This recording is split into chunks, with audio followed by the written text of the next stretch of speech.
Hello there, everybody, and welcome back to the channel. I hope you're having a great day.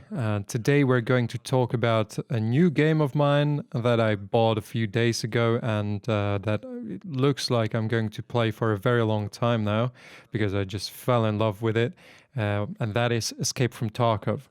Now, it is a shooter survival game. Looks kind of have the post-apocalyptic vibe, but it's not really post-apocalyptic. It's post-war, I would say. Now, please note and keep in mind, I'm a complete beginner to this game. I've never played it before, and this moment of me recording this, I'm level 6, and I've been playing this game for 5-6 days, so it's really nothing. You can level up, by the way, pretty easily in this game, but I don't have that good gear. I don't have these two guys I'm playing with are my friends that we play with almost every single day in the evening.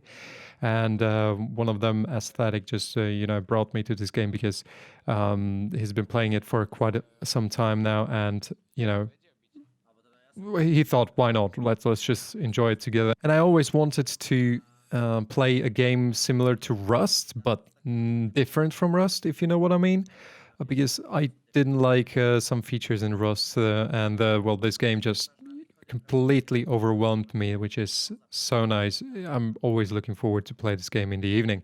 So you can expect more, raids or more footage from raids in the future. So I hope you're going to stay here. If this is something you are into, just please hit that subscribe button, and you'll definitely get more of this because, I mean, look at this game. It's in beta. It's so beautiful by now, and it has its flaws. It's sometimes it's crashing. It's so easy to die in this game. Let's be honest. I've died 20 times by now, and lost so much gear. But you always want to come back. It's really a drug. It's really addictive. So anyway, let's just focus on the video now and what we did in my very first night raid. Aesthetic just brought me, this very first night vision because I don't have the flea market open just yet because I need to reach level 10. Just so that we can go and support him with his objective. He bought us and brought us night vision so that we can support him. So the map is Shoreline, and we spawned in the village. So we first thought we were in the villas, which would be perfect for Aesthetic because that's where his objective was at the beginning. He was supposed to retrieve something, I'm not sure what, and bring it to the Pier, the main house there. And that's where we went, basically. So there was a big chance for Scav boss to spawn in villas, which is, you don't want to, run into Scav boss, especially when you're just trying to retrieve something, bring it somewhere and stay alive and, exfil from that location. So what we did was, we just took our silencers and everything. We took our night vision. We moved really slowly.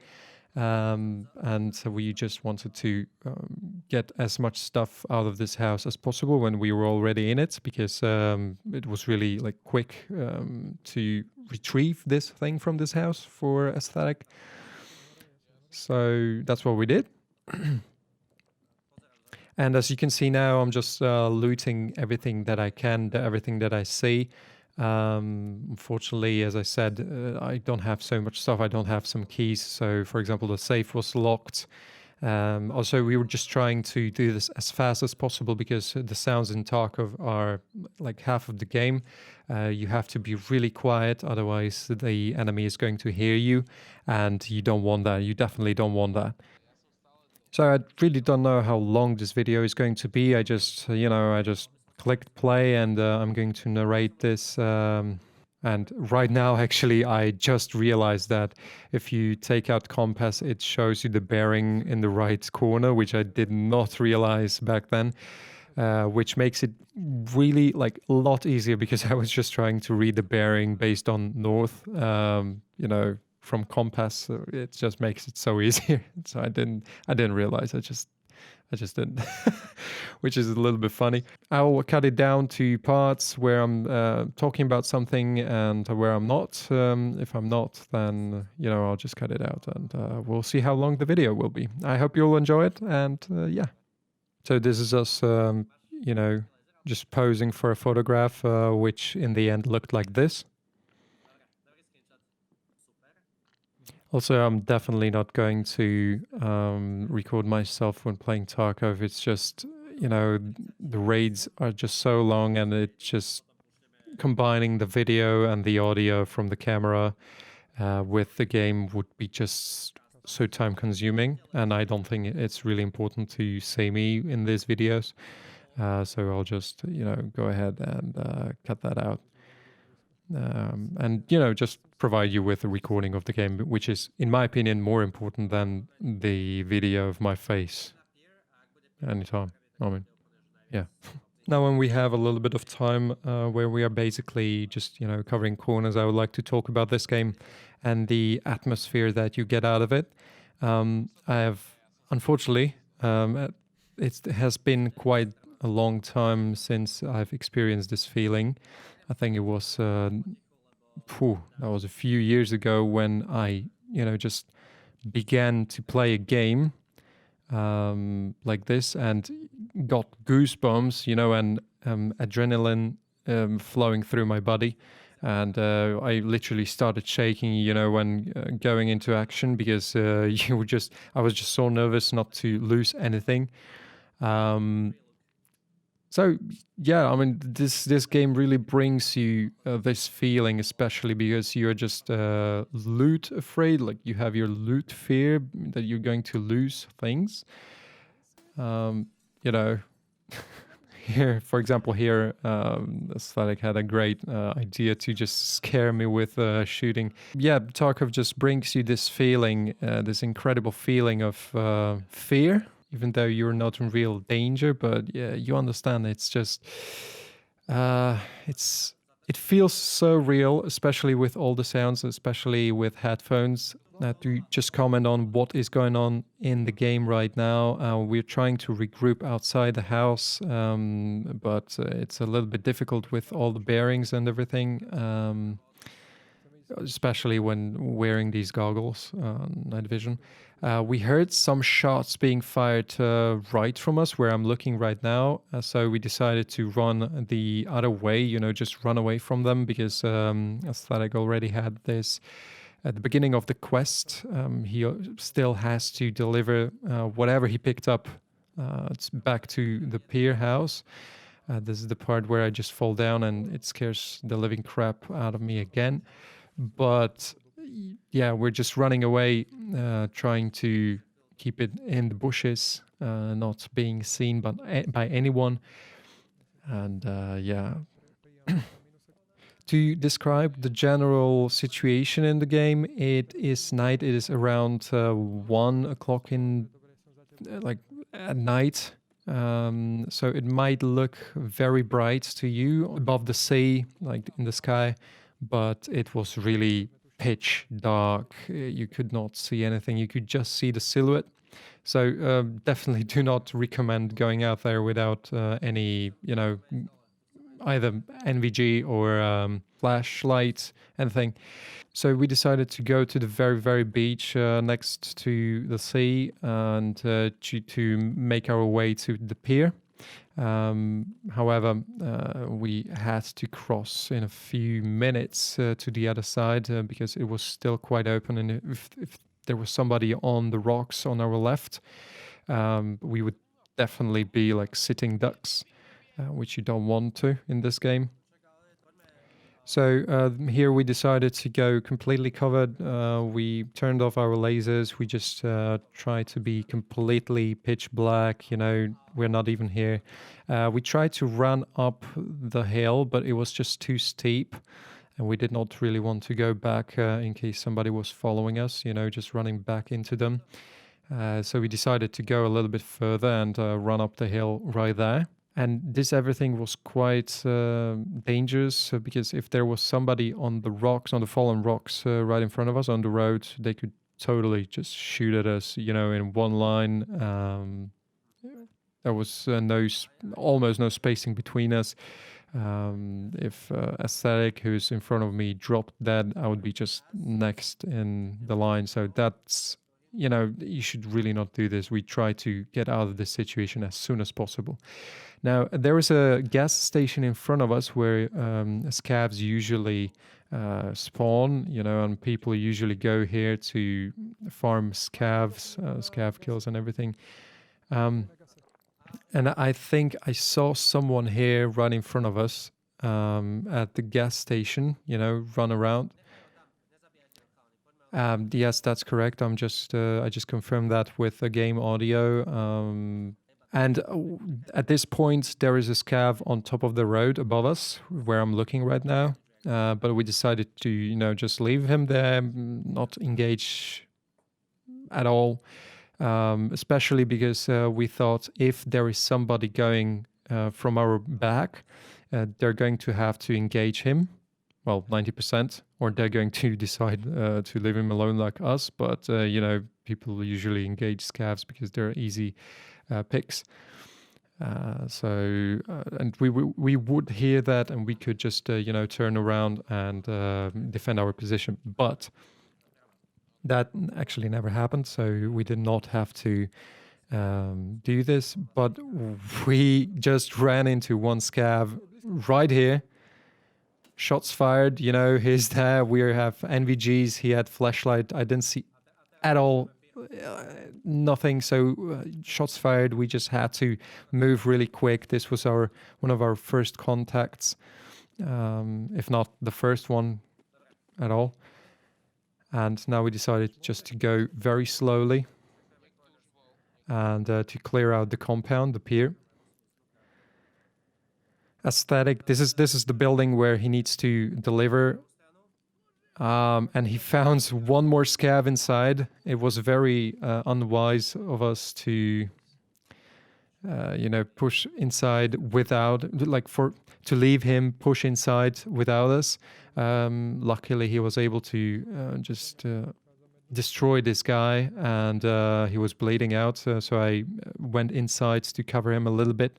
This is the scav that he killed.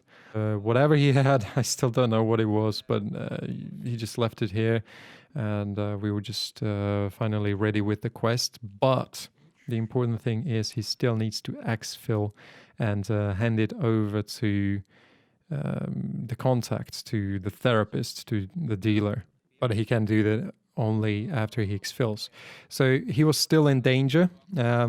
If somebody killed the two of us, me and our other friend, Mr. Pooper, it would be all right because we did not really do any quests. We would lose our stuff most probably, even though we had it insured. But, it was not that bad. We would not have to redo everything again. So now we are running towards the pier boat and trying to check if the Exfill checkpoint is open, and it is unfortunately not. So we have to run to the road to customs, which is always open, and we're just going to exfil from there. Now, that is, again, quite dangerous because we have to go back to where we come from, to the where we had the first contact with the scav. Players could be there, other scavs could be there by now, and we could just run into them. I thought we could get to the road to customs over there, where I'm running right now, but there is only lighthouse, and, I just still don't know the map quite well. I just went back, and we really just went the other way. The static had a contact in front of him, another scav, as I said. Luckily, he was able to take him down. I did not see what he was shooting at all. Still have some difficulties seeing in this game. So we're just pushing left. Again, the same tactics to stay under the hills, not on the road, not sitting ducks, but still we want to push up on the hill because the hills are not that steep and they could always push us from up there. And then we would just be literally targets on the road. We decided to take the forest to have the road on our right to avoid any contact from there. And in case there was we would be on top of the hill, we would have the high ground, which would be a huge advantage, especially in Tarkov. Because if you just have nowhere to hide, I'm sorry, you're dead. Like 95% you're dead. So we use our compass. We just try to keep our spacing. It's still raining. It's still quite dark. You can't see anything. At this moment, a wound opened. Aesthetics wound opened, and we just, had to take positions and cover him. So I was covering our back. And we continue in our efforts to get to the road to customs as fast as possible, and of course without dying. So we're almost there. We could see the fence by now. Just really covering left and right. We don't want anybody to surprise us. And now we actually realize that it's really pitch black. Like you cannot really see anything. You could only see silhouettes. And if you don't have any NVGs, you're just there's no way you could see anything. So we finally found the road to customs, the actual road, and we found our second contact, actually third by now. It was a scav again, and just both guys dropped him. I was lagging a little bit behind with my compass checking, and as you can see, we're actually finally at the very end at the Exfill. So we're just trying to get out as fast as possible. I think Aesthetic already Exfilled and everybody else did, and we're safe. But what happens? We just try to get back there because we liked it so much, this experience. We just try to get back there as fast as possible. And Aesthetic didn't realize that he has to hand over the items like exfilling and not dying, which was a big mistake. So the second time we've been going through this map, as you can see now, the main objective for Aesthetic was again not to die. Well, you'll see if we die or not.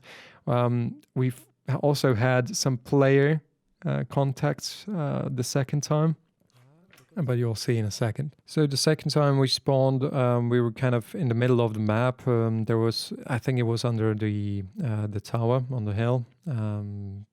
We were really in the open. We wanted to get out of there as fast as possible, because if somebody was on the hill with a thermal scope, would be literally dead within seconds. So we decided to take positions around this cottage and just defend our corners and not move anywhere. We've been sitting like this for quite a few minutes, and then we decided to just go for it because it was just so quiet. Nobody was shooting anymore. We decided to run south ish, to the sea and to the pier, because our exfil was the pier boat again. What I also did not realize that you don't automatically go to the next raid with full energy and not thirsty. And because it has been quite some time since I refilled both of this, I just had to eat something, drink something really fast because my health was dropping. That's the so I eat something, I become thirsty, I drink something, and in the meantime guys are quite far from me, so I had to catch up. after a few minutes of running across the road towards the pier, and with crane compound on our left, Aesthetic was next to crane compound, Poopy was next to the road on the right, and I was even more to the right in the forest. We ran into a couple of other players here, and because it was night, we could not really tell who is who. So it was, uncoordinated shooting at all the targets we could see. I just, that's why I didn't shoot at first, because I didn't know which one is Poopy, as you can see here, too. So I just picked one and let's go. I thought that's going to be the one, the correct one. You'll see Aesthetic. Yeah, he's on the road, as you can see on the right from my red dot. Also, somebody shot me. I had to fix myself, and after that, we just found out that was actually Aesthetic shooting at me. But that was okay, because it was not such a damage. So I just healed myself real quick. But after a few minutes, I actually realized that what happened there was the same situation on both sides, on our side and on the side of the other player as well, because he was probably not alone there. He did not shoot from the very beginning because he thought that might be somebody else from his group he didn't want to hurt. And I thought, hey, okay, let's just cover each other. Unfortunately, Poopy died in this engagement, and Aesthetic was trying to save as much from him as possible. At this moment, I still did not realize that there must be another guy. So I was not even covering Aesthetic. I was just thinking about, hey, he's going to do what he's going to do, and let's move on. And suddenly shots are being fired. As you can see, Aesthetic is now looting Poopy's body. He's just trying to get as much stuff and throw it away into the bushes, anywhere, because he had it insured, and so that it comes back to Poopy. I'm going back uphill to have the high ground advantage. As you can see, the sun rises really slowly, and especially looking back there, where the enemy was, is not really viable with NVGs on. You're not going to see anything, basically. So what we're trying to do here is to get Poopy's things as fast as possible. And I'm still not covering Aesthetic. I cannot believe I did not cover him at all when rewatching this. And there goes, shots fired. I'm just telling Aesthetic, just get out, just run away. I did not see where the shots were coming from at all. I could not, lay covering fire. So we just decided to run away as fast as possible. Aesthetic was, I think he was shot, but luckily not that bad. I'm not sure. Anyway, actually wasn't shot at all. He was just very heavy, and he didn't have any stamina. So he just ran away. I was still kind of lagging behind, covering the area in case somebody followed Aesthetic. So now I decided to, just go from left to right, so that it's not so easy for them to shoot me in case they were following me. Luckily, they were not. And here I decide to take a break, look back, just check if there is anybody following me. Did not really see anything on the road anymore due to the sun. Now, the interesting thing is we still did not know if the pier boat was open, because this Exfill is not open at all times. Also, it is quite a long Exfill. It takes, I think, above 25 seconds to get out of there. So you just have to run around or sit there or whatever, just be there in one spot until you get Exfilled. We had another contact on the side of the road where Aesthetic is shooting. He dropped him. That was just a scav, luckily, and we were just pushing for pier boat as fast as possible. As you can see, it's impossible to see anything with the NVGs right now, because it is around 4 o'clock, I think, now. So the sun rises really like high for the conditions we were in. And Aesthetic decides to stay here, and because he's so heavy, he just lays down, takes cover, and I decided to go and check the pier boat, if it's open or not. I'll tell Aesthetic and he can come then. Now, I still did not know if there was anybody else. We still had one more scav there. Luckily, Aesthetic was again able to drop him. I was just not able to shoot at anybody in this game because it was so dark, and you know, I still lack some experience. At this point, I find out the extraction point is, thank God, open. And we can get out of there. So I'm just running around like an idiot, not to get shot, because, you know, if you're just sitting there, somebody aims at your head, bam, one shot, you're dead, one tap. So I'm just, you know, waiting for my time. Aesthetic came here. He's doing the same. He took a screenshot of me, by the way. And I exfilled, and Aesthetic does the same within a few seconds. So in this particular part, or in this particular raid, we only had like one player versus player PvP contact, but it was so intense, even though it was only one, and even though I did not see anybody, almost anybody. Well, I shot at one guy and only had one hit from all the shots I took, which was 17. But it was so intense that just this feeling fulfills you, and you know, just it really just fulfills the need for you to play this game. So I really recommend this game to anybody who likes shooter games, who likes looting, survival games. So thank you so much for watching, guys. I hope you enjoyed this video, even though it was narrated afterwards, and it was not, you know, so action-like as you would expect from Tarkov. But it was basically very quiet most of the time. We were speaking Slovak, our mother tongue, and yeah, that's why I decided to keep it completely quiet. So again, thank you so much, and I'll see you in the next video, and I hope you're going to have a good day. See you guys.